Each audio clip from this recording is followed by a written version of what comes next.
سمحوا لي راه ما عنديش الدواء غير ضلمه. هذه واحد القصه.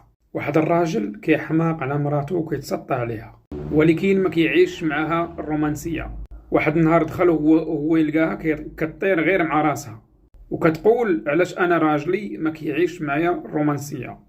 هنا الراجل سمع مراته ودار براسو ما سمعهاش. هو يقول لها لبسي حوايجك ويلا نخرجوا لحديقه الحيوانات، وهما يمشيو لحديقه الحيوانات. دخلوا للحديقه وهو يديها القفز ديال القرد ومراته، وهما يلقاو القرد كيضحك مع مراته وكيلعبوا. المراه ضحكات وشافت في راجلها، وهي تقول ليه شوف على علاقه اللي ما بين القرد ومراته، كيعيشوا الرومانسيه اللي ما كنعيشوهاش حنايا.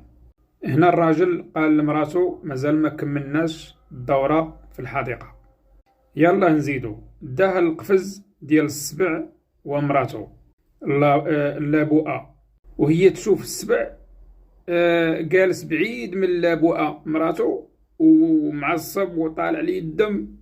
هنا المراه ما عجبهاش الحال وضرها خاطرها، وقالت لراجلها شوف على علاقه ما بين هاد العظماء هو زعما السبع واللابؤه مراته.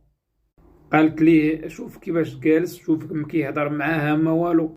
وهنا الراجل حاول يوصل لمراته الميساج، هو يعطيها جوج قراعي ديال الزاج، وهو يقول لها شيري على مرت السبع اللي هي اللابؤه وشوفي ردة الفعل ديال السبع كيفاش غادي تكون.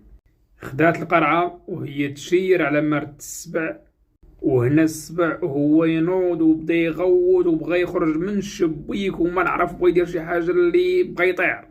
علاش؟ حيت شيرات لي على مراسو.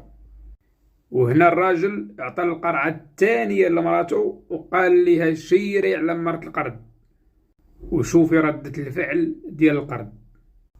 المراه شيرات على مرت القرد، وهو القرد يشوف الدجاج وكيشوف وشاف التشيار ديال القراعي وهو يخرج من القفز ديالو وعيط عطيه، وخلى مراته بوحديتها وهو يدردق، وهو يخلي مراته تما ودخلوا عليها القروده. المهم انا نتمتم وانت تفهم.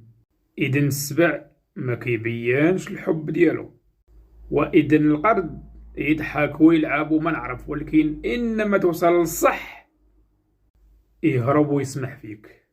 المهم السبوعه راها